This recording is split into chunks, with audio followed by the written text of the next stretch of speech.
What do you think happens to people that never give? That they just earn for themselves, or they keep it in their business and they only put it back in their business, but they don't think about giving outside of the business? I think their growth is stunted. Really?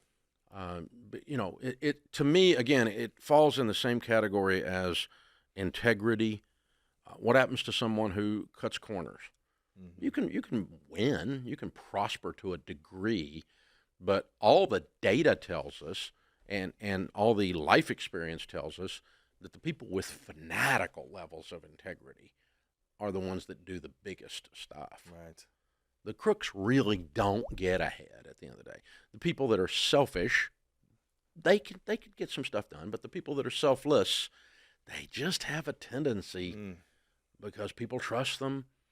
That trust factor comes in. Things move at the speed of trust, as they say, and all those things come into play, and you just don't become all you were designed to be. The other thing that happens with generosity is your creativity increases. Mm-hmm. Yes. Because you're releasing chemicals that you don't release when you're selfish. Your productivity increases. The quality of your relationships increase.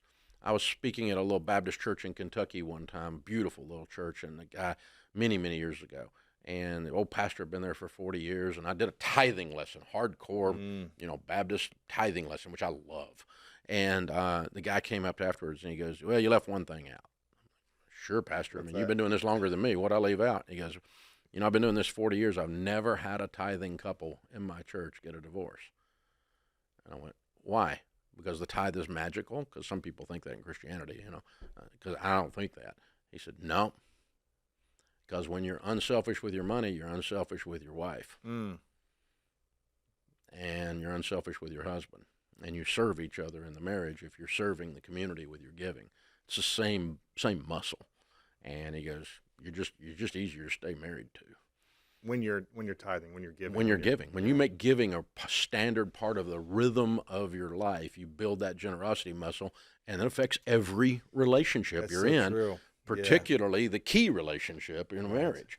It changes the way you parent, Because if you don't give in one area, if you're saying, "I'm going to hold back my money and I'm going to keep it here," you're probably not going to give generously to your spouse or to your kids or to your friends or community, right? Because it's a character quality. Interesting.